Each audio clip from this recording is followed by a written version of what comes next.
चलिए जी, तो शुरू करें। आज हमको पढ़ना है एक नया चैप्टर और बहुत ही इंटरेस्टिंग चैप्टर है ये। इस चैप्टर का नाम है प्रॉफिट और लॉस प्री और पोस्ट इनकॉर्पोरेशन। तो मतलब ये कि इसके चैप्टर के नाम में इतनी बढ़िया बात छुपी हुई है। सर क्या बात छुपी हुई है? प्रॉफिट और लॉस। अब ये तो हमने बचपन से सुन रखा, हाँ भाई बचपन से 11 से सुनते आए हैं प्रॉफिट और लॉस, नफा या नुकसान, ठीक है ये तो हमको पता है प्रॉफिट और लॉस। प्री और पोस्ट, इन वर्ड्स को अलग से समझना। प्री और पोस्ट का क्या मतलब होता है? प्री का मतलब होता है पहले और पोस्ट का मतलब बाद में। अच्छा, तो प्री और पोस्ट, तो प्रॉफिट या लॉस हो रहा है, ठीक है ये समझ आ गया। प्री और पोस्ट मतलब पहले या बाद में। किसके पहले और किसके बाद में सर? इनकॉर्पोरेशन। तो सर इनकॉर्पोरेशन किसका? तो यहां पर इनकॉर्पोरेशन बाय डिफॉल्ट माना जाता है कंपनी का। तो ये चैप्टर जो है आप पढ़ रहे हो मॉड्यूल 2 के अंदर, इसमें कंपनी के इनकॉर्पोरेशन की जो बात कर रहा है उसके बारे में कह रहा है कि इनकॉर्पोरेशन से पहले या बाद में मुनाफा या नुकसान। तो चैप्टर का देखो नाम जो है आपको पूरे चैप्टर का बेस क्लियर कर देगा कि प्रॉफिट और लॉस प्री और पोस्ट इनकॉर्पोरेशन। तो इसको तोड़ तोड़ के पढ़ोगे तो अपने आप आपको चैप्टर आधी बात तो समझ आ जाएगी। अब लिखना कुछ भी मत अभी, जब तक मैं ना बोलूं। पहले अच्छे से समझना है, जब लिखना होगा मैं खुद बताऊंगा। तो सर चैप्टर हमें और डिटेल में बताओ कि आखिर इसमें आखिर कहानी है क्या। चलो तो कहानी शुरू से शुरू करते हैं। मान लेते हैं ये दो दोस्त हैं, तो इनको एक आइडिया आया कि व्यापार करना है। तो जिसे आइडिया आता है उसे हम क्या बोलते हैं? उसे हम बोलते हैं प्रमोटर्स, है ना, उन्हें हम बोलते हैं प्रमोटर्स। तो इन्हें आइडिया आया कि चलो काम शुरू करते हैं, तो इन्होंने अपना काम वाम शुरू कर दिया। मान लेते हैं ये हो गया जी काम शुरू। मान लेते हैं 1 अप्रैल से ही इनके दिमाग में आइडिया आया और 1 अप्रैल से इन्होंने अपना काम चालू करना शुरू कर दिया। ठीक है, अच्छी बात है। अब काम चालू करने के लिए कोई एंटिटी भी बनानी पड़ेगी भाई। सोल प्रोप्राइटर तो ये बन नहीं सकते क्योंकि 2 हो गए। तो या तो ये पार्टनरशिप फर्म बन जाए या एनपीओ बन जाए अगर इनका व्यापार मुनाफा कमाने का नहीं है तो। लेकिन इन्होंने सोचा कि हम तो भाई एक कंपनी रजिस्टर कर लेंगे और एक कंपनी के हिसाब से अपना व्यापार करेंगे। तो अच्छी बात है। अब कंपनी के इनकॉर्पोरेट होने में आप जानते हो कि 100 तरह की लीगल फॉर्मेलिटीज होती हैं, समय लग जाता है। ऐसा तो है नहीं कि आपको आज आइडिया आया, आपने आज से काम करना शुरू कर दिया और फिर अपना आपने कंपनी भी आपकी बन के तैयार हो गई, ऐसा तो होगा नहीं। तो सर कंपनी कब बनी सर? तो मान लेते हैं कंपनी बनकर जो तैयार हुई वो 3 महीने बाद तैयार हुई। तो ये अंग्रेजी में बना क्या शब्द? इनकॉर्पोरेशन। तो चैप्टर की थोड़ी थोड़ी शुरुआत यहां से आप मान लो हो रही है। तो कंपनी क्या हो गई है? इनकॉर्पोरेट हो गई है। तो 1 जुलाई को मान लेते हैं कंपनी इनकॉर्पोरेट हो गई। अब उसके बाद काम चलता रहा चलता रहा चलता रहा, ठीक है भाई, और पहला फाइनेंशियल ईयर इन लोगों का खत्म हो गया। ओके, अब देखो अब चैप्टर का मैं तो कह रहा हूं पूरा चैप्टर ही आपका खत्म 5 मिनट में। ये क्या कह रहे हो सर?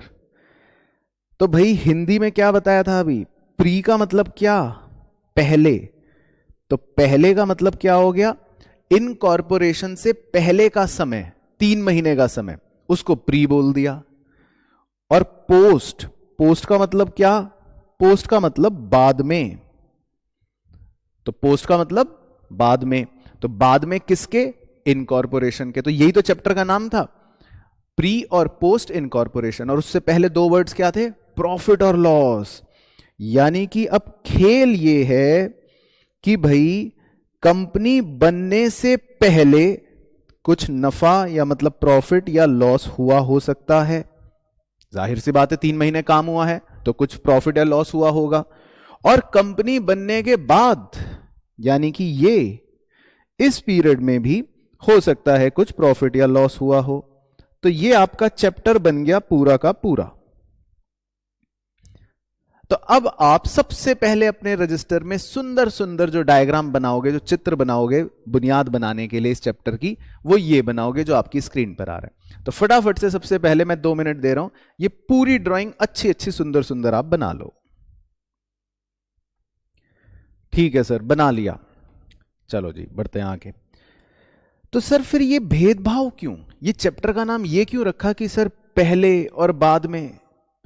तो बच्चों अब हम मुंशी जो हैं, अब आप सीए इंटर के बच्चे हो, आपसे बेहतर मुंशी अब कोई है नहीं। वैसे कंपनी बनी नहीं अभी, कंपनी इनकॉर्पोरेट नहीं हुई, और कंपनी बनने से पहले कुछ प्रॉफिट्स हो चुके हैं मान लो, और कंपनी बनी जैसे ही तो उसे तो एक तरह से बैठे बिठाए प्रॉफिट्स मिल गए।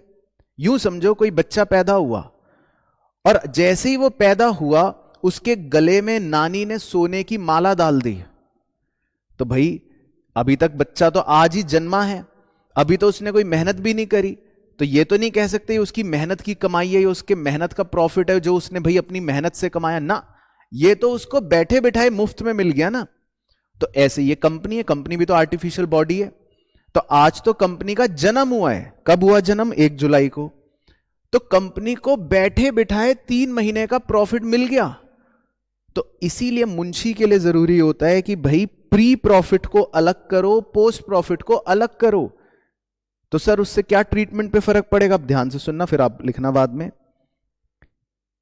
अगर प्री पीरियड में कोई प्रॉफिट हुआ है तो इसका नेचर समझो, ये किसी भी कंपनी के लिए पूरे उसके जीवन काल में एक ही बार होने वाला प्रॉफिट है। यानी कि वही कहानी, बच्चा आज पैदा हुआ और पैदा होते ही नानी ने उसको सोने की माला पहना दी, तो बच्चा अब अपने पूरे जीवन काल में एक ही बार पैदा हो सकता है, और एक ही बार अब उसको पैदा होने पर नानी से सोने की चेन मिल सकती है।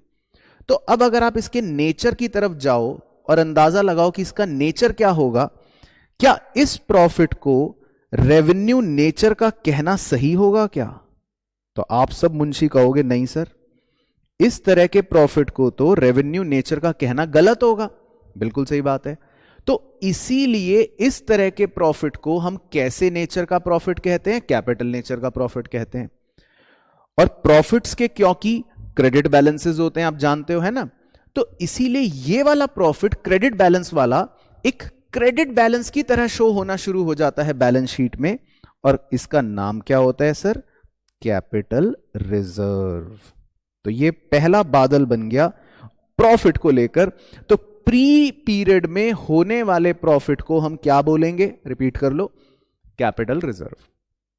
अब इसका उल्टा लॉस। सर अगर लॉस हुआ तो, प्री पीरियड में लॉस हुआ तो, सोचो, थोड़ा सा सोचो, आप सोच सकते हो, कभी सिखाया होगा आपको 12th में मैंने। लॉजिकली सोचो, और रटने वाला बच्चा तो वैसे भी सोच सकता है कैपिटल रिजर्व का उल्टा क्या होता है, ऐसे सोच लो, और नहीं तो लॉजिकली सोचते हैं। लॉस के कौन से बैलेंसेस होते हैं? लॉस के होते हैं डेबिट बैलेंसेस, राइट। तो अब अगर प्री पीरियड में कोई लॉस हुआ है तो ये कैपिटल नेचर का लॉस है, ये कभी ऐसा तो है नहीं कि और जीवन काल में होता रहेगा बार बार। तो कैपिटल नेचर का एक डेबिट बैलेंस है, तो इसको बैलेंस शीट में हम डेबिट बैलेंस की तरह अगर दिखाना चाहते हैं तो लायबिलिटी में तो ये आएगा नहीं, ये तो आएगा डेबिट बैलेंस है तो एसेट साइड में प्रेजेंट होगा। तो कैपिटल रिजर्व का उल्टा क्या था? क्या सिखाया था बचपन में? सर हमें नहीं याद। कैपिटल रिजर्व का उल्टा होता है गुडविल।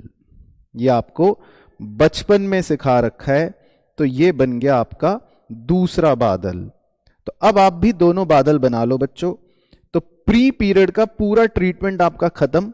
तो टेक्निकली आप ये समझ लो, आप चैप्टर अभी 10 मिनट में ही खत्म करने वाले हो। ये चैप्टर जो है 10 मिनट में खत्म हो जाएगा। तो पहले ये बना लो कि प्री पीरियड का जो प्रॉफिट है वो कैपिटल रिजर्व में चला जाएगा या होगा, और प्री पीरियड का जो लॉस है वो गुडविल की तरह प्रेजेंट हो जाएगा। तो ये कहानी तो हो गई प्री की। सर अच्छा पोस्ट का भी बताओ हमें, पोस्ट क्या होगा? तो आपसे पूछ रहा हूं, चलो मैं, पोस्ट का नेचर बताओ क्या होगा? सर पोस्ट मतलब कि कंपनी बनने के बाद अगर कोई प्रॉफिट या लॉस कमा रही है तो ये तो सर इसका मतलब उसकी अपनी रेगुलर मेहनत का ही होगा। यस कि नो? बिल्कुल यस। क्योंकि अब तो कंपनी बन गई, बनने के बाद तो उसने जो भी मुनाफा कमाया वो तो पूरे साल पूरी जिंदगी भर कमाती रहेगी। तो इस तरह के प्रॉफिट या लॉस को आप कौन से नेचर का कहोगे? वही साधारण रेवेन्यू नेचर का, यानी रोजमर्रा के जीवन वाला बिजनेस का जो प्रॉफिट या लॉस होता है। और इस प्रॉफिट या लॉस का कोई ट्रीटमेंट तो होता नहीं, आप जानते हो भाई, प्रॉफिट है तो नेट प्रॉफिट, लॉस है तो नेट लॉस, यानी कि रेवेन्यू नेचर वाला नॉर्मल बिजनेस का प्रॉफिट या लॉस। तो चैप्टर इज ओवर बेसिकली यहीं पे। ये था हमारा चैप्टर कि भाई अब पढ़ लो चैप्टर का नाम, प्रॉफिट और लॉस प्री और पोस्ट इनकॉर्पोरेशन। तो अगर आपने चैप्टर का बेस अच्छे से समझ लिया तो आप समझ लो पूरे चैप्टर के आपको किसी भी अब कॉन्सेप्ट में दिक्कत नहीं होगी। तो क्या है कॉन्सेप्ट, रिवाइज कर लो फटाफट। कंपनी बनने के पहले का प्रॉफिट आपको अलग करना है, कंपनी बनने के बाद का प्रॉफिट आपको अलग करना है, कंपनी बनने के पहले के प्रॉफिट को कैपिटल रिजर्व और पहले के लॉस को गुडविल, और कंपनी बनने के बाद के प्रॉफिट या लॉस किसी को भी रेवेन्यू नेचर यानी नॉर्मल, नेट प्रॉफिट या नेट लॉस। तो बस ये आप बना लो और फिर हम आगे बढ़ते हैं। चलो जी, अब आपको इसके नीचे बस कुछ नहीं लिखना, अब आप मेरी बात को बड़े ध्यान से सुनते रहना। बहुत ही अब मैं अंडरस्टैंडिंग डेवलप करने वाली बात करूंगा, ठीक है? बड़े ध्यान से सुनना। मैं अपना वही उदाहरण वापस से ले लेता हूं। मान लेते हैं 1 अप्रैल से काम होना शुरू हुआ, लेकिन कंपनी का जो जन्म हुआ, इनकॉर्पोरेशन हुआ, वो 1 जुलाई को हुआ, और फिर अपना वही फाइनेंशियल ईयर का अंत तो आप जानते ही हैं 31 मार्च को हो गया। जब ईयर एंड पर मुंशी बैठे, छोटे छोटे मुंशी जिन्होंने अकाउंटिंग करी, सब कुछ निकाला ताम झाम, तो ताम झाम निकालने करने के बाद पता चला है जी कि पूरे साल मेहनत करके जो हमारा प्रॉफिट हुआ है, क्योंकि वो तो ईयर के एंड पे पता चलता है, तो पूरे साल मेहनत करके जो हमारा प्रॉफिट हुआ है वो 1,80,000 रुपए का हुआ है।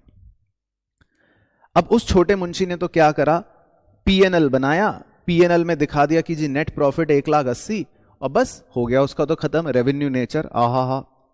लेकिन आप चार्टर्ड अकाउंटेंट साहब, आप सीए साहब, अब आपको तो पता है कि नहीं, ये बात तो गलत है। मैं पूरा 180 के पूरे साल के प्रॉफिट को एक नेट प्रॉफिट की तरह अगर दिखा दूंगा पीएनएल में, तो कॉन्सेप्चुअली ये बात गलत हो जाएगी। क्यों गलत हो जाएगी? वही लॉजिक, क्योंकि कुछ प्रॉफिट तो ऐसा होगा जो कंपनी के जन्म से पहले का है, यानी कि प्री पीरियड का है, वो तो कंपनी को बैठे बिठाए फ्री में मिल गया, और कुछ प्रॉफिट कंपनी के जन्म लेने के बाद का है ना?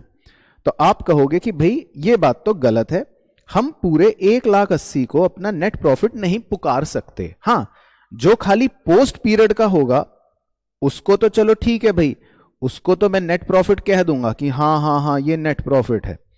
लेकिन जितना प्रॉफिट हमारे प्री पीरियड का होगा, कंपनी के जन्म से पहले का होगा, उस प्रॉफिट को तो मुझे क्या पुकारना पड़ेगा, उसको तो मैं नेट प्रॉफिट नहीं बोल सकता या दिखा सकता, उसको तो मुझे अपनी बैलेंस शीट में अलग से कहां रिप्रेजेंट करना पड़ेगा, कैपिटल रिजर्व की तरह।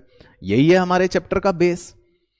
तो अब अगर मैं आपसे पूछूं, आप मुझे बताओगे सब बच्चे अपना अपना आंसर कि भाई इस 1,80,000 के प्रॉफिट को सही अगर मुझे दिखाना हो तो कैपिटल रिजर्व में कितना दिखाओगे और नेट प्रॉफिट में कितना दिखाओगे? जरा जल्दी से बताओ, 5 सेकंड का आपके पास समय है। हाँ, तो सर क्या बच्चों जैसी बातें कर रहे हो? सब बच्चे अपना बता रहे हैं कि सर ये अब क्या बच्चों वाली बातें कर रहे हो सर।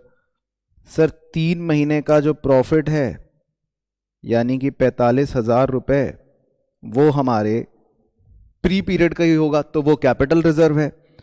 और सर 9 महीने का जो मुनाफा हुआ वो क्योंकि कंपनी के जन्म के बाद का है, यानी रोजमर्रा का या रेगुलर वाला कह दूं, तो उसको हम नेट प्रॉफिट कह सकते हैं। तो बिल्कुल सही बच्चों, शाबाश हर बच्चे ने, मतलब और जिसने सोचा भी, बहुत बढ़िया बहुत बढ़िया, परफेक्ट है ना?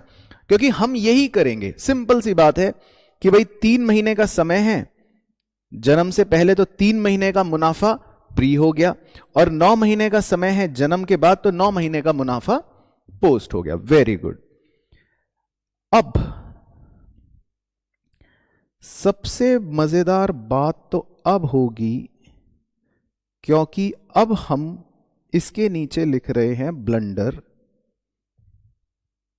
आप सब बच्चे जो ये आंसर दे रहे हो, ये सोच रहे हो, तो आप में और कक्षा 11वीं के बच्चे में फर्क क्या है?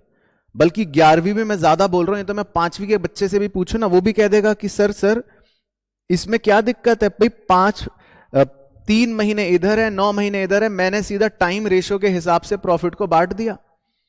आप चार्टर्ड अकाउंटेंट हो, चार्टर्ड अकाउंटेंट ये कर रहा है कि भैया प्रॉफिट लिया और उसको समय के हिसाब से बांट दिया। अब बड़ी ध्यान से मेरी बात सुनना, अब आपको थोड़ा थोड़ा मैं ऐसे डांट के समझाने का काम करूंगा कि आपकी आंखें खुल जाएंगी।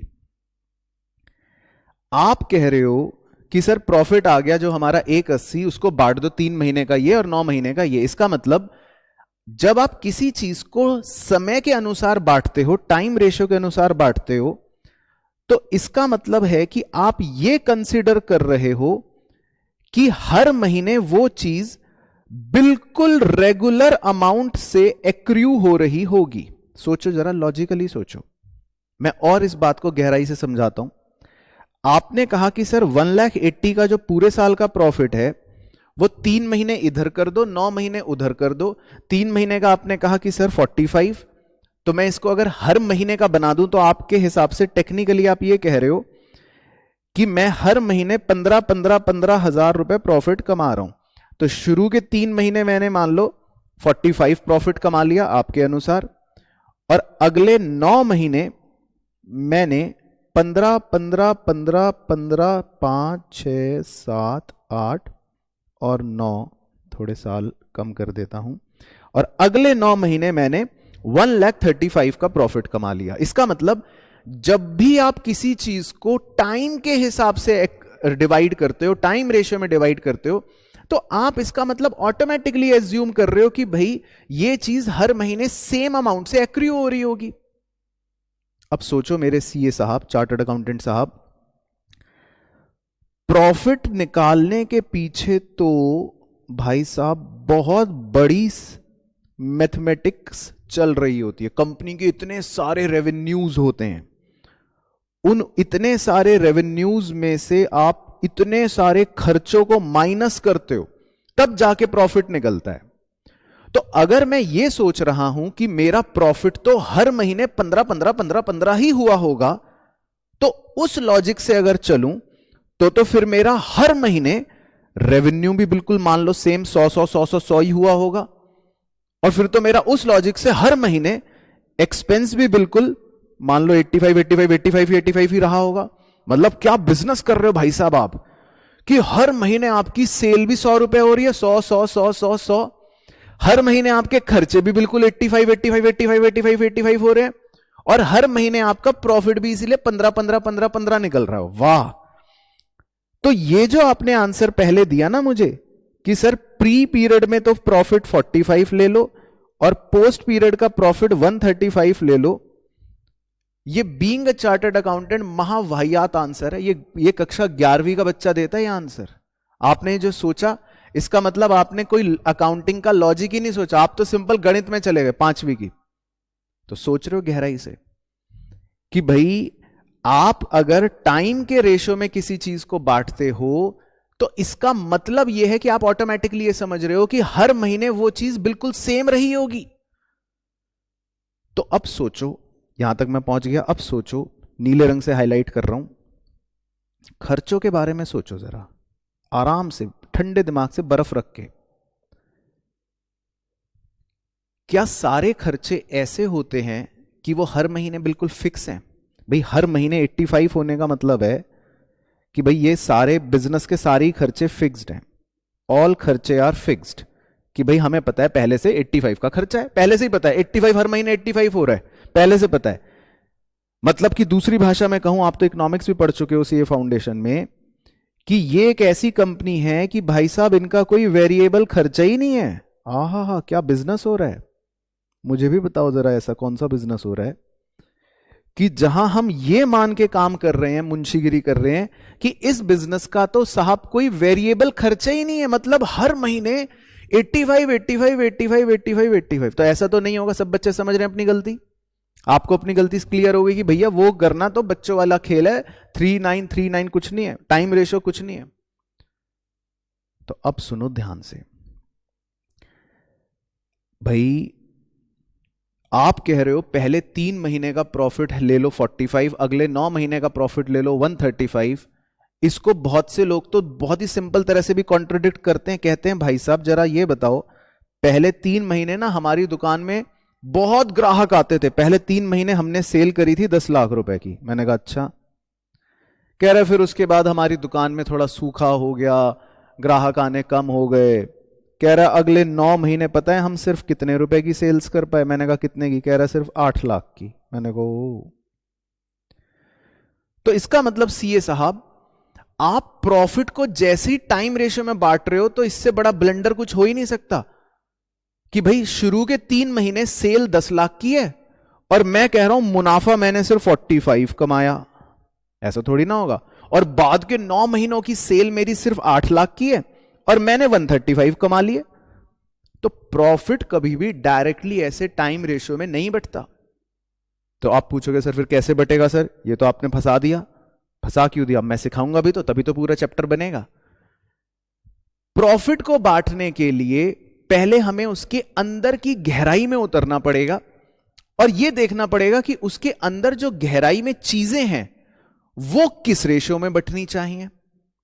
सर उदाहरण दो। उदाहरण दे देता हूं। मैं खर्चों से शुरू करता हूं और आप बड़े ध्यान से मेरी बात सुनना, लिखना कुछ नहीं, बस आप सुनते रहना, सब कुछ लिखवाऊंगा, लिखना कुछ नहीं, पेन नीचे रख दो।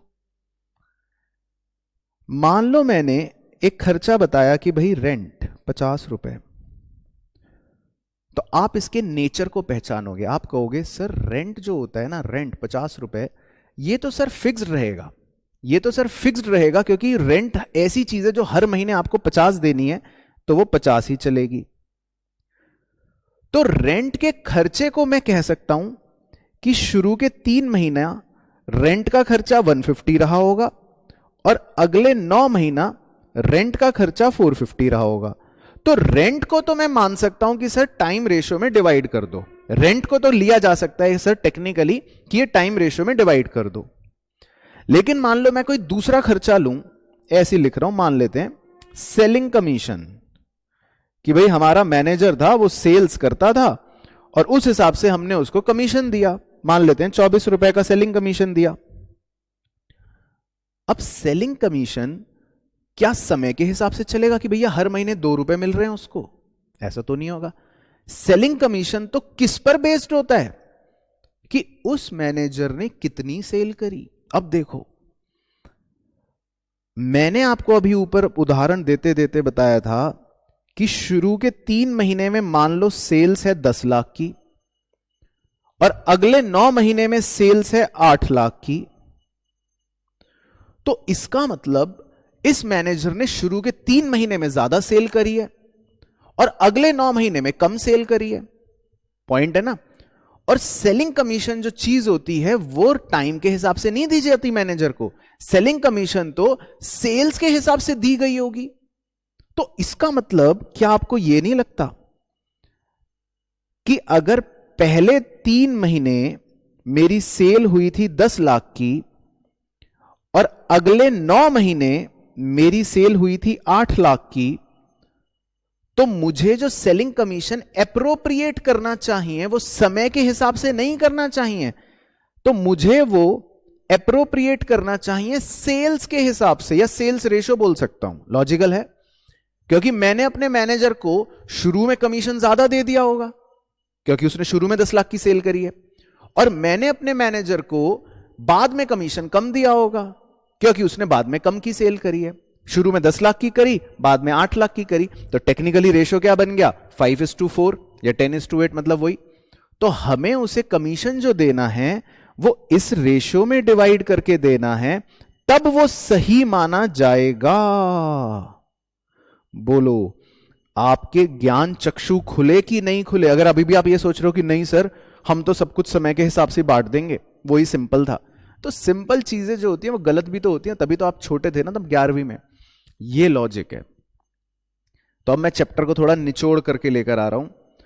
तो कुल मिलाकर इस चैप्टर में, पूरे चैप्टर में खर्चे को सिर्फ 2 नजरियों से देखा जाएगा। पहला नजरिया, क्या वो खर्चा फिक्स्ड नेचर का है? तो हम उसको समय के हिसाब से बांट देंगे, जिसको बोलते हैं टाइम रेशियो। या वो खर्चा सेल्स से संबंधित है तो उसको फिर हम सेल्स के रेशियो में बांट देंगे। तो हमारे पूरे चैप्टर के अंदर चाहे 1 करोड़ खर्चे हों, उनको देखने के सिर्फ 2 ही नजरिए बनेंगे कि या तो वो फिक्स्ड नेचर का होगा तो समय के हिसाब से बांट दिया, या वो सेल्स से रिलेटेड होगा तो सेल्स के रेशियो में बांट दिया। तो बताओ पूरे चैप्टर में बस हमें कितने रेशियो निकालने आने चाहिए? 2। एक बार अपने मुंह से बोल दो, 2। कौन कौन से? टाइम रेशियो और सेल्स रेशियो, बस। तो कोई भी खर्चा जो होगा वो हम या तो समय के हिसाब से बांटेंगे अगर वो फिक्स्ड है तो, और या फिर सेल्स के हिसाब से बांटेंगे अगर सेल्स से संबंधित है तो ये पूरी लंबी कहानी मुझे इसलिए सुनानी पड़ी ताकि मैं आपको डीपली ये बता सकूं कि खाली मुनाफा देखकर 3 महीना 9 महीना कर दिया तो फिर तो चैप्टर ही खत्म हो गया ना, ये फिर तो चैप्टर आज ही खत्म हो जाता, क्लास 11th में पहुंच जाते हम। तो ऐसा बिल्कुल भी नहीं होगा। ठीक है, क्लियर? चलो, तो अपने जो आपका सेकंड कलर पेन है, कॉन्सेप्ट वाला पेन जो है, उसी पेन से लिखना है अब आपको मेरे साथ साथ। ठीक है ना, मैं आपको मेन स्टेप्स लिखवा रहा हूं। जो आपने डायग्राम बना लिया था दैट इज ओके, अब उसके नीचे आपको मेरे साथ साथ लिखना है। तो लिखो step 1, we have to calculate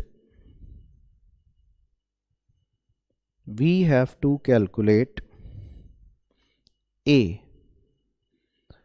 time ratio,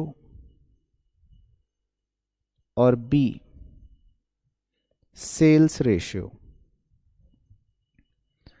तो हमें सबसे पहले देखो स्टेप में क्या लिखा है कि हमें 2 रेशियोज कैलकुलेट करने हैं, एक टाइम रेशियो और एक सेल्स रेशियो, क्योंकि पूरे के पूरे हमारे कोर्स के अंदर इस चैप्टर में 2 ही प्रकार के रेशियोज में सारा एप्रोप्रिएशन हो जाएगा। उसके बाद step number 2, certain income and expenses,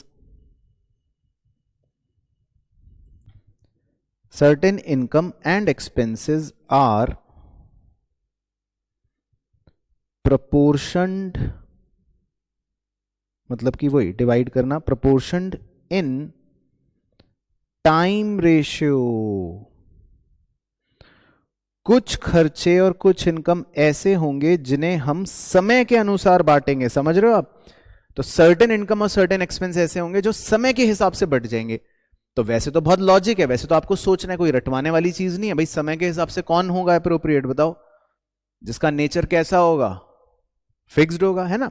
but फिर भी एक लिस्ट बना रहे हैं ताकि एग्जाम में आपने लिस्ट देखी और फटाफट से रिवाइज हो जाए कि भैया हाँ ये वो खर्चे हैं जिन्हें टाइम रेशियो के हिसाब से बांटना है, बस। वैसे सब कुछ कॉमन सेंस है, जो भी फिक्स्ड नेचर का लगे उसे टाइम रेशियो के हिसाब से ही बांटना है। तो लिख लेते हैं सर कौन से हैं ऐसे खर्चे। पहली बिंदी डाल के लिख लो डेप्रीसिएशन, दूसरी बिंदी डाल के लिख लो रेंट, तीसरी बिंदी डाल के लिख लो इंटरेस्ट, चौथी बिंदी डाल के लिख लो सैलरी,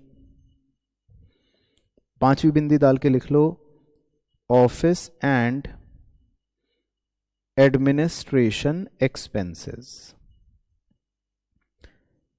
एटसेट्रा।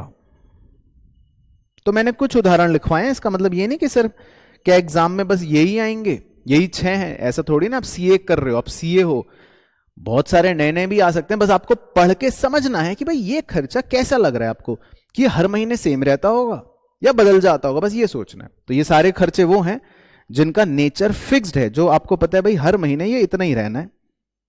उसके बाद स्टेप 3, स्टेप 3 में क्या लिखना है? Certain expenses are proportioned in sales ratio। कुछ खर्चे ऐसे होंगे जो सेल्स रेशियो में डिवाइड हो जाएंगे, है ना भाई? बताया ना 2 तरह के रेशियो हैं, या तो टाइम रेशियो या सेल्स रेशियो। तो जो वैसे तो सिंपल है, जो टाइम रेशियो में नहीं हो रहे वो सेल्स रेशियो में डिवाइड होंगे, लेकिन फिर भी थोड़ा सोचेंगे कि भाई ये खर्चा ऐसा लग रहा है जो कंपनी की सेल से संबंधित है, भाई जितनी सेल होगी उतना खर्चा होगा, ये उससे संबंधित लग रहा है। तो ऐसे कौन से होंगे वो भी लिख लेते हैं बिंदी डाल के। तो जैसे लिख लो सेल से संबंधित बहुत ही प्राइम खर्चे हैं। पहली बिंदी COGS, cost of good sold. दूसरा ग्रॉस प्रॉफिट, मतलब ये इनकम है लेकिन है तो सेल से ही संबंधित।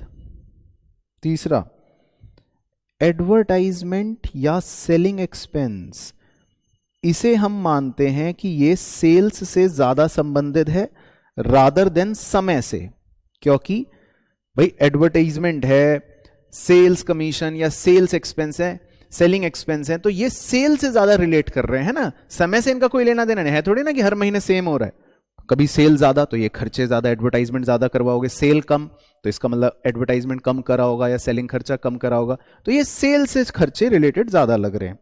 तो भाई ऐसे सोचना है आपको, तो ये बड़ा सिंपल हो गया, सोच पे आधारित चैप्टर हो गया।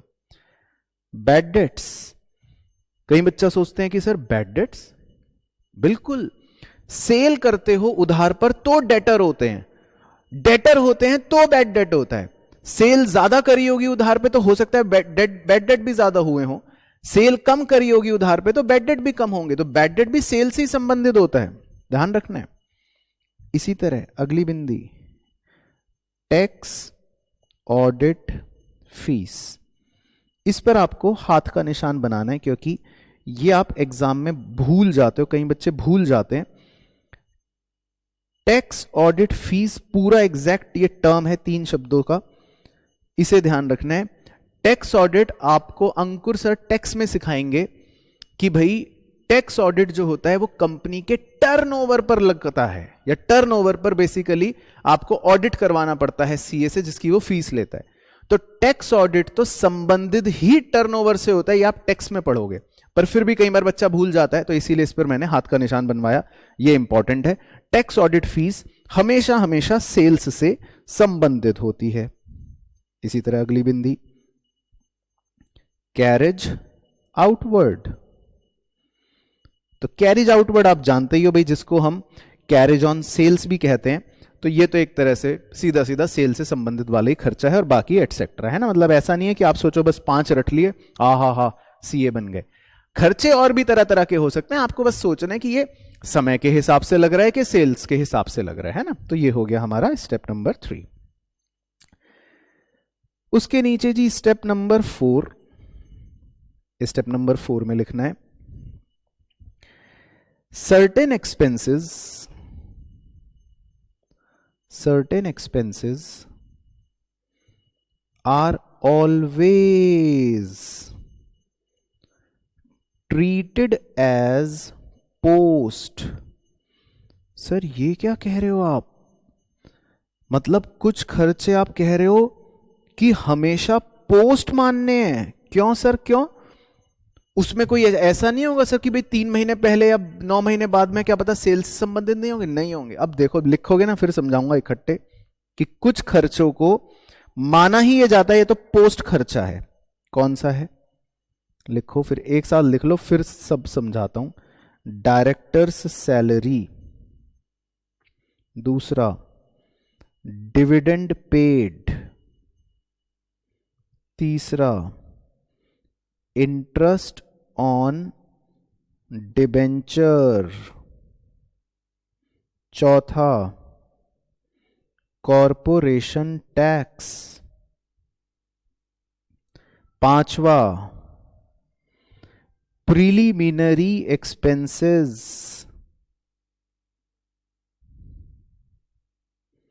छठा ऑडिट फीस, सातवां पार्टनर्स सैलरी, आठवां पार्टनर्स इंटरेस्ट ऑन कैपिटल। बस ये लिख लो। सर हमें तो कुछ समझ नहीं आया सर, इतना कंफ्यूजिंग है सर, ये कुछ तो हमने अभी थोड़ी देर पहले ऊपर ही लिखे थे सर, हम तो ये नहीं मानेंगे कुछ भी। चलो अब देखो बड़े ध्यान से, हर चीज का लॉजिक है, यही खूबसूरती होती है सीए कोर्स के अंदर, है ना, कि जो आदमी ध्यान से सोचता है वो एक तरह से सीए है, और जो रटने की कोशिश करता है उसको दिक्कत होगी। अब सुनो मेरी बात, चैप्टर के कॉन्सेप्ट को पकड़ो, है ना, रटने की जरूरत नहीं है। हम ये कह रहे थे बार बार कि कंपनी का जन्म हो रहा है 1 जुलाई को, यानी 1 जुलाई को कंपनी ने जन्म लिया है। उससे पहले क्या था? उससे पहले तो भाई बस 2 लोग थे, काम कर रहे थे। तो आमतौर पे 2 लोग काम कर रहे हैं तो हम मान लेते हैं भाई ये ओरल पार्टनर्स हैं, अपना मुंह जुबानी काम कर रहे हैं। 2 लोग तो पार्टनर्स ही होंगे और ओरल पार्टनरशिप होगी। अब सुनो बड़े ध्यान से, कुछ खर्चों का नाम ऐसा होता है जिनके नाम से ही ये समझ आ जाता है कि ये तो ऐसा खर्चा है जो पार्टनर्स कर ही नहीं सकते। कुछ खर्चे ऐसे होते हैं जो रिलेट ही हमेशा हमेशा सिर्फ किससे करते हैं? कंपनी से करते हैं। मतलब कि अगर किसी व्यक्ति की कंपनी नहीं है या कोई एंटिटी कंपनी नहीं है तो वो खर्चा कर ही नहीं सकती। जैसे उदाहरण के तौर पे मान लो ये क्लासरूम है, बहुत ही बेस्ट एग्जांपल दे रहा हूं, बड़े ध्यान से सुनना। ये क्लासरूम है, ठीक है, मैं भी हूं चार्टर्ड अकाउंटेंट, आप सब हो नॉन चार्टर्ड अकाउंटेंट्स, मतलब परस्यूइंग सीएज। अब यहां पर एक आदमी आया बैलेंस शीट लेकर और कह रहा है इस पे ऑडिटर के साइन है। तो आप सबने भी कहा हाँ हाँ साइन है, मैंने भी कहा हाँ हाँ साइन है। और वो ये कह रहा है कि ऑडिटर इसी कमरे में मौजूद है, ऑडिटर इसी कमरे में मौजूद है। तो अब बताओ, जब हमें यह पता है कि भाई बैलेंस शीट पर ऑडिटर के साइन है, वो दिख रहा है, और ऑडिटर कोई सीए ही हो सकता है, देखो नाम से क्लियर है ना बात, तो आप सब बच्चे किसकी तरफ देखोगे कि भाई ये कौन होगा? जब वो कह रहा है इसी कमरे में मौजूद है ऑडिटर, आप सब नॉन सीए हो, तो कौन होगा ऑडिटर? मैं ही होऊंगा। तो इसका मतलब कई बार नाम में ही नेचर छुपा होता है। तो कुछ खर्चों के नाम ही ऐसे होते हैं जिसमें कुछ ना कुछ कंपोनेंट ऐसा होता है जो सिर्फ कंपनी कर सकती है या जो सिर्फ होते ही कंपनी के हैं। अब वो दिखाता हूं आपको। अब देखो, डायरेक्टर्स सैलरी, तो यहां पे माना यह जाता है कि डायरेक्टर जो होता है वो सिर्फ कंपनी में ही होता है। डायरेक्टर पार्टनरशिप फर्म में थोड़ी ना होगा, पार्टनरशिप फर्म में तो कौन होता है? पार्टनर होता है। तो डायरेक्टर वर्ड आते ही देखो ये इसका मतलब कंपनी का ही खर्चा होगा। कंपनी बनने से पहले डायरेक्टर सैलरी, डायरेक्टर ही एग्जिस्ट नहीं कर रहा तो डायरेक्टर सैलरी क्या होगी? तो देख रहे हो, ये है सीए कोर्स। मतलब ऊपर हमने लिखा खाली सैलरी, तो खाली सैलरी तो मतलब कि हमने मजदूर को दी होगी, हर महीने दे रहे हैं। लेकिन नीचे वो कह रहा है डायरेक्टर से सैलरी, तो साहब बात अलग हो गई। तो शब्दों का देखो फेर है, यही सीए का कोर्स है, तो इसका मतलब कंपनी का खर्चा है। दूसरा कह रहा है डिविडेंड, तो डिविडेंड तो कंपनी ही दे सकती है अपने शेयर धारकों को। पार्टनरशिप में कौन शेयर धारक, कौन सा कैसा डिविडेंड? तो इसका मतलब डिविडेंड पे भी कंपनी का हो गया। तो हर चीज में कंपनी कुछ ना कुछ छुपी होगी। इंटरेस्ट ऑन डिबेंचर, अब भैया डिबेंचर इशू तो कंपनी ही कर सकती है, तभी वो इंटरेस्ट भी पे करती है। क्या पार्टनरशिप फर्म वाले डिबेंचर इशू करते हैं? अब देखो इंटरेस्ट का पॉइंट, सर इंटरेस्ट तो ऊपर भी आया था, हाँ वो खाली इंटरेस्ट था, खाली इंटरेस्ट है, इसका मतलब वो तो किसी ने भी ब्याज लिया होगा, किसी ने भी लोन लिया होगा और ब्याज दिया होगा। लेकिन डिबेंचर पर अगर ब्याज दिया है तो भैया डिबेंचर तो कंपनी ही इशू कर सकती है ना। तो हर देखो खर्चे में मैं कंपनी की वो पहचान लिख रहा हूं, पहचान जो छुपी हुई थी, आप भी बना के लिख सकते हो, कंपनी कंपनी हर जगह। कॉरपोरेशन टैक्स, तो कॉरपोरेशन का तो मतलब ही होता है क्या? कंपनी। तो कंपनी ने टैक्स दिया, कह रहा है कंपनी ने टैक्स दिया, तो कंपनी के जन्म से पहले का थोड़ी ना इसमें कोई हिस्सा होगा, ये तो कंपनी बनने के बाद की बात होगी, जाहिर सी है। प्रिलिमिनरी एक्सपेंसेस, आहा, बचपन में पढ़ा था आपने, प्रिलिमिनरी एक्सपेंसेस कौन से होते हैं? कंपनी के जन्म के समय जो खर्चे होते हैं उन्हें प्रिलिमिनरी एक्सपेंस कहते हैं। तो प्रिलिमिनरी एक्सपेंस का तो मीनिंग ये है कि कंपनी के बर्थ पर जो खर्चे हुए, तो इसका मतलब उससे पहले के थोड़ी ना होंगे, पार्टनरशिप फर्म के थोड़ी ना होंगे। उसके बाद ऑडिट फीस, ऑडिट फीस मानते हैं हम कि कंपनियों को करवाना पड़ता है ऑडिट, सीए से अपनी बैलेंस शीट साइन कंपनियों को करवानी पड़ती है, तो ऑडिट फीस दी। अब देखो कंफ्यूजिंग पॉइंट, सर ऊपर आपने कहा था टैक्स ऑडिट फीस, तो देख रहे हो क्या खेल है। टैक्स ऑडिट वर्ड अलग होता है, ऑडिट वर्ड अलग होता है, बहुत ध्यान से मेरी बात याद रखनी है। टैक्स ऑडिट वर्ड अलग है, खाली ऑडिट वर्ड अलग है। टैक्स ऑडिट तो टर्नओवर से रिलेटेड होता है, खाली ऑडिट वर्ड एक अलग ही चीज है, वो तो खाली कंपनी करवाती है। तो देखो मतलब कि सीए बनने की आपकी पूरी तैयारी है, बस आपको शब्दों को बहुत गहराई से पढ़ के समझना है। उसके बाद पार्टनर्स सैलरी, अरे वाह, पार्टनर्स इंटरेस्ट ऑन कैपिटल, हां जी, तो पार्टनर को सैलरी दी, पार्टनर को इंटरेस्ट ऑन कैपिटल दिया। तो अब मैं ऊपर से लेते लेते यहां तक पहुंचते पहुंचते आपको इतना कॉन्सेप्चुअली डेवलप करवा चुका हूं कि अब आप भी कहीं ना कहीं स्ट्राइक कर रहे होंगे, अब आपका दिमाग भी चल रहा होगा कि सर पार्टनर को अगर हम सैलरी देने की बात कर रहे हैं, पार्टनर को अगर इंटरेस्ट देने की बात कर रहे हैं, तो कंपनी में पार्टनर्स नहीं होते, कंपनी में कौन होता है? कंपनी में तो डायरेक्टर होगा या शेयर होल्डर होता है, मालिक। तो पार्टनर को अगर सैलरी दी या पार्टनर को अगर वो कह रहे हैं इंटरेस्ट दिया, तो इसका मतलब ये तो पार्टनरशिप फर्म की कहानी है। और पार्टनरशिप फर्म की कहानी होने का मतलब क्या हो गया कि ये दोनों खर्चे तो कंपनी बनने से पहले के होंगे। तो मैंने जानबूझ के 2 पॉइंट्स इसमें आपको ऐसे लिखवाए जिनका नेचर ऑलवेज प्री नेचर का है, लेकिन मुझे पता था मैं ऊपर से नीचे तक जब तक पहुंचूंगा कॉन्सेप्ट आपका डेवलप करते करते आप खुद समझ जाओगे कि नाम पढ़ के कैसे नेचर पहचानना है। तो अगर पार्टनरशिप से रिलेटेड कोई खर्चा है तो इसका मतलब कंपनी बनने से पहले का है, कोई खर्चा कंपनी के नाम से संबंधित है, इसका मतलब वो कंपनी बनने के बाद का है। तो ये हो गई आपकी तीसरी लिस्ट जो इंपॉर्टेंट हो गई। तो अब देखो सम अप करूं कहानी, कितना सिंपल है चैप्टर। आपने पहले रेशो समझा कि भाई समय अलग चीज है, सेल्स अलग चीज है, कुछ खर्चे समय के हिसाब से होंगे, कुछ खर्चे सेल्स के हिसाब से होंगे। तो पहला स्टेप में हमने वो कर लिया। फिर हमने देखा कि भाई किन खर्चों को हम टाइम रेशो में डिवाइड करते हैं जिनका नेचर फिक्स है, सिंपल कॉन्सेप्ट पकड़ो। किन खर्चों को हम सेल्स के हिसाब से करते हैं जो सेल से संबंधित हैं, या इनकम को भी जो सेल से संबंधित है। फिर आपने देखा कि कुछ खर्चे ऐसे भी होंगे जिनके नाम में उनका नेचर छुपा होगा, या तो वो पूरी तरह से कंपनी के होंगे या वो पूरी तरह से पार्टनरशिप फर्म के यानी कि प्री पीरियड के होंगे। तो हमारे सारे खर्चे डिवाइड हो गए, प्री वाले अलग, पोस्ट वाले अलग।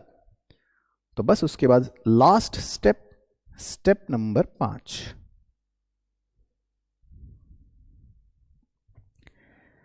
प्री इनकॉर्पोरेशन प्रॉफिट, यानी कि कंपनी बनने से पहले का जो प्रॉफिट आया, बस हाथ का निशान डाल के लिख लो बड़ा बड़ा, उसको क्या बोलेंगे या उसको किस नाम से पुकारेंगे कि भाई तुम तो कैपिटल रिजर्व हो। और पोस्ट इनकॉर्पोरेशन प्रॉफिट जो होगा, यानी कि कंपनी बनने के बाद वाला, उसको किस नाम से पुकारेंगे? उसको तो हम सिंपल नेट प्रॉफिट के नाम से पुकारेंगे बस। तो ये हो गया आपका फुल कॉन्सेप्ट कंप्लीट जो हमें इस चैप्टर में करना था। सच बता रहा हूं, सारे क्वेश्चंस का कॉन्सेप्ट यही चलेगा, बस हाँ हो सकता है हर क्वेश्चन में थोड़ा दिमाग लगाना पड़े, किसी में कुछ किसी में कुछ, पर कहानी की डेप्थ यही है कि कंपनी बनने से पहले का एप्रोप्रिएशन हर चीज का सही हो जाए और कंपनी बनने के बाद का हर चीज का एप्रोप्रिएशन एकदम सही हो जाए। तो फिर हमारे को सही प्री और सही पोस्ट प्रॉफिट का पता लग जाएगा। प्री वाले को कैपिटल नेचर का बोलते हैं, पोस्ट वाले को रेवेन्यू नेचर का बोलते हैं। सिंपल हो गई कहानी। तो अभी आपका कॉन्सेप्ट ही चल रहा है, सेकंड कलर पेन से ही लिखना। एग्जाम्पल 1, तो मैं छोटा सा एग्जाम्पल आपको दूंगा और फिर आपके साथ डिस्कस करूंगा। तो एग्जाम्पल नंबर 1 में लिखना आप, X Limited was incorporated on 1 August 2021 to take over the running business of Mr. X from 1 April 2021 full stop. Average monthly sales for first 4 months was twice the average monthly sales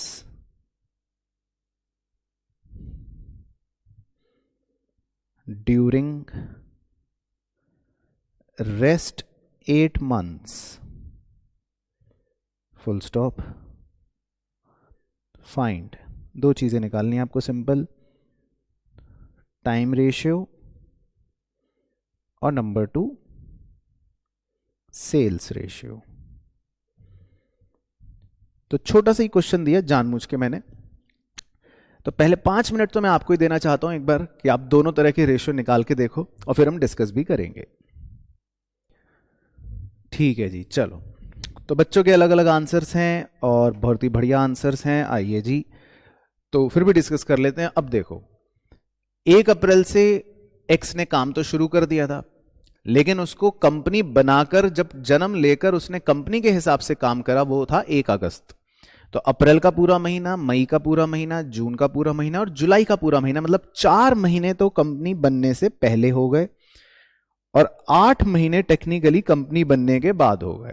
तो time ratio तो हर बच्चे का ठीक था। Time ratio में तो basically 1 अगस्त से पहले का समय यानी 4 महीना और 1 अगस्त से बाद का समय यानी 8 महीना, तो 4:8 यानी कि 1:2। तो समय के हिसाब से अगर कोई भी चीज हमें बांटनी होगी तो हम 1:2 में बांट देंगे। अब सेल्स रेशियो जो था वो थोड़ा सा क्रिटिकल था, समझना, वो देखते हैं। सेल्स को लेकर उसने एक बात कही, क्या बात कही, कह रहा है एवरेज मंथली सेल्स, मतलब अमूमन, एवरेज का मतलब हो गया कि भाई ऐसा नहीं कि हर महीने सेम ही होगी, लेकिन मतलब हर महीने की मतलब मिलाकर अगर एवरेज कर देंगे तो अमूमन कह रहा है average monthly sales for the first 4 months was twice. मतलब शुरू के 4 महीनों में अमूमन हर महीने जो ये बेच रहे हैं माल वो ट्वाइस है, वो दुगनी सेल कर रहे हैं। किसके कंपैरिजन में? Twice the average monthly sales during the rest 8 months. इसका मतलब समझो, इसका मतलब ये कि वो ये बताना चाह रहा है कि इन्होंने शुरू के 4 महीनों में हर मंथ एवरेज मंथली सेल है, मतलब हर महीने जो ये सेल कर रहे हैं वो दुगनी है अमूमन एवरेज मंथली सेल ऑफ अगले 8 महीने। तो ऐसा करता हूं मैं, ये अगर एज्यूम कर लूं कि अगले 8 महीनों में अमूमन इनकी एवरेज मंथली सेल्स मान लेते हैं एक्स रहती थी, कि भाई अगले 8 महीने इन्होंने हर महीने एक्स अमाउंट की सेल करी है। फॉर एग्जाम्पल हर महीने एक्स एक्स एक्स एक्स, है ना, क्योंकि एवरेज है। ऐसा एक्चुअल में होगा नहीं कि भैया हर महीने सेम ही अमाउंट की सेल हो रही है, लेकिन जो भी हो रही होगी कुल मिलाकर उसको 8 से भाग दिया होगा तो एवरेज आ गया होगा। तो वो एवरेज मैं मान लेता हूं कि हर 8 महीने की, अगले 8 महीने की एक्स एक्स एक्स थी। तो उसकी लैंग्वेज के हिसाब से कहानी क्या बन रही है कि शुरू के 4 महीने में एवरेज मंथली सेल ट्वाइस है। तो ट्वाइस का मतलब हो गया कि शुरू के 4 महीनों में उन्होंने जो सेल हर महीने करी होगी वो 2x 2x 2x 2x करी होगी। तो ये बात कुछ ही बच्चे सही कर पाए थे, मेजॉरिटी बच्चे थोड़ा दूसरे तरह से कर रहे थे, बट कोई बात नहीं, अभी तो सीखने के लिए पहला एग्जांपल है कॉन्सेप्चुअल, तो कोई दिक्कत नहीं। अब समझ गए उसका कहने का तात्पर्य क्या है कि शुरू के 4 महीने की एवरेज मंथली सेल अगले 8 महीनों की एवरेज मंथली सेल का दुगना है। तो वो इस डायग्राम से देखो बिल्कुल अच्छी भली भांति समझ आ रहा है। तो क्या मैं ये कह सकता हूं कि x की टर्म्स में अगर मैं बात करूं तो शुरू के 4 महीने उसने मिलाकर टोटल 8x की सेल करी होगी और उसने बाद के 8 महीने में मिलाकर भी 8x की सेल करी होगी। तो अगर कोई अब मुझसे यह जानना चाहता है कि सेल्स रेशियो बताओ, तो आप जानते हो सेल्स रेशियो क्या होगा इस सवाल में। इस सवाल में सेल्स रेशियो होगा 1:1। तो इसका मतलब टेक्निकली उसने बराबर अमाउंट की सेल करी होगी। दोनों पीरियड में। और आप ये क्रॉस चेक भी कर सकते हो, सीए हो आप क्रॉस चेक भी कर सकते हो। भाई शुरू में है 4 महीने, मान लो उसने 20 लाख की सेल करी, तो इसका मतलब हर महीने वो 5-5-5 की करता होगा, ऐसे ही लिख रहा हूं। तो इसका मतलब अगले 8 महीने भी उसने कुल मिलाकर 20 लाख की ही सेल करी होगी। तो अगर आप इसे 8 से भाग दोगे तो हर महीने की 2.5 लाख आ जाएगी। तो देखो बन गई ना उसकी बात ठीक, जो वो कहना चाह रहा था कि शुरू के 4 महीने की एवरेज मंथली सेल वो अगले 8 महीनों के एवरेज मंथली सेल का दुगना है।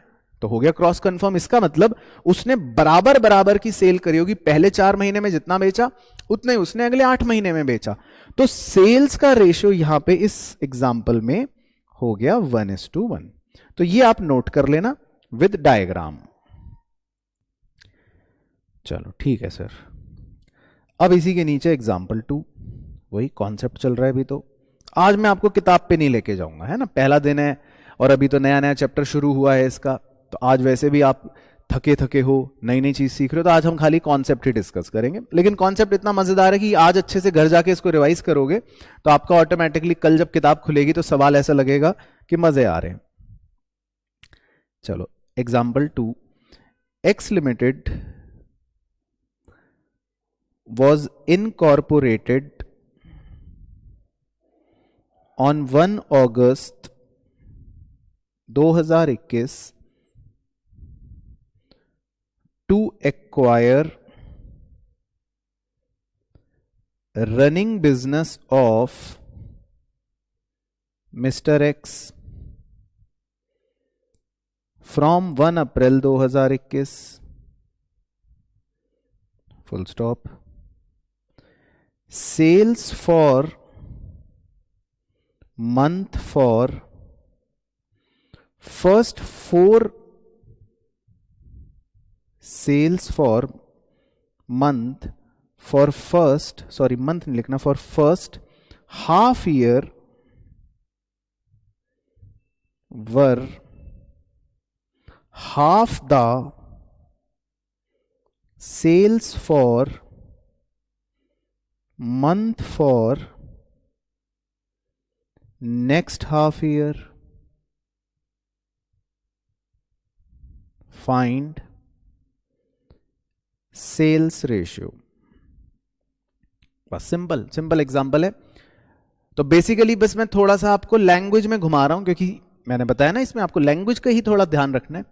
तो इसमें सेल्स रेशियो एक बार आप निकाल के मुझे बताओ, 4 मिनट का आपके पास टाइम है, तो करके फिर बताओ। चलो ठीक है, तो कई आंसर्स आए हैं, आइए चेक करते हैं। तो देखो बच्चों, इतनी कहानी तो शुरू से क्लियर हो गई कि भाई टाइम तो वही है 4 महीने। कंपनी जो है वो यहां पे बनी 1 अगस्त को, और उसके बाद है 8 महीने। लेकिन काले रंग से शुरू के 6 महीने मैंने अलग करे और हरे रंग से लास्ट के 6 महीने मैंने अलग करे। अब उसकी अंग्रेजी क्या थी कि शुरू में जो 6 महीने हैं, यानी कि फर्स्ट हाफ ईयर में जो है, उसमें आपकी सेल्स आधी है। किसके मुकाबले? जो आपकी अगले 6 महीने की, मतलब हर महीने की सेल है।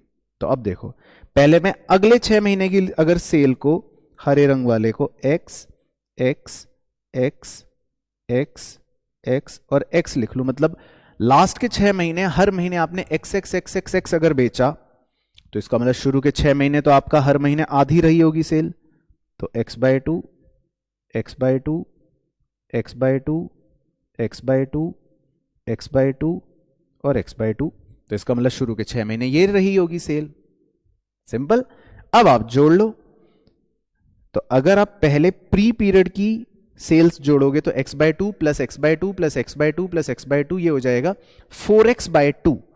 तो 4x/2 का मतलब हो गया, सॉल्व करके 2x, तो इसको गोला बना लिया।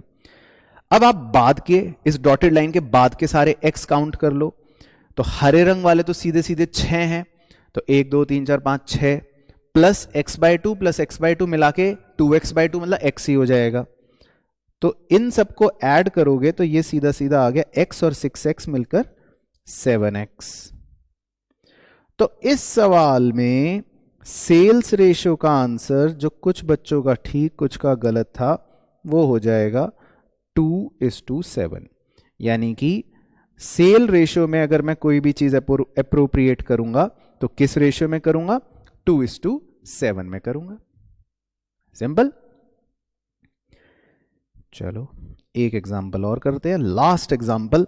फिर मुझे पक्की 100% उम्मीद है कि अगर आप यही रिवाइज कर लोगे आज घर जाके, लिस्ट क्या है खर्चों की और कैसे सेल्स रेशियो के एग्जाम्पल मैंने आपको करवाए, तो नेक्स्ट क्लास में जब किताब खुलेगी तो आप चीते की स्पीड से भाग रहे होंगे। तो एग्जाम्पल 3 में लिखो, X limited took over running business of mister X on 1 August 2021 from 1 April 2021 full stop. Total sales for the year was 19,20,000 which arose AROSE which arose evenly up to 30th September full stop. Thereafter there is increase of 2/3 for the rest of the year।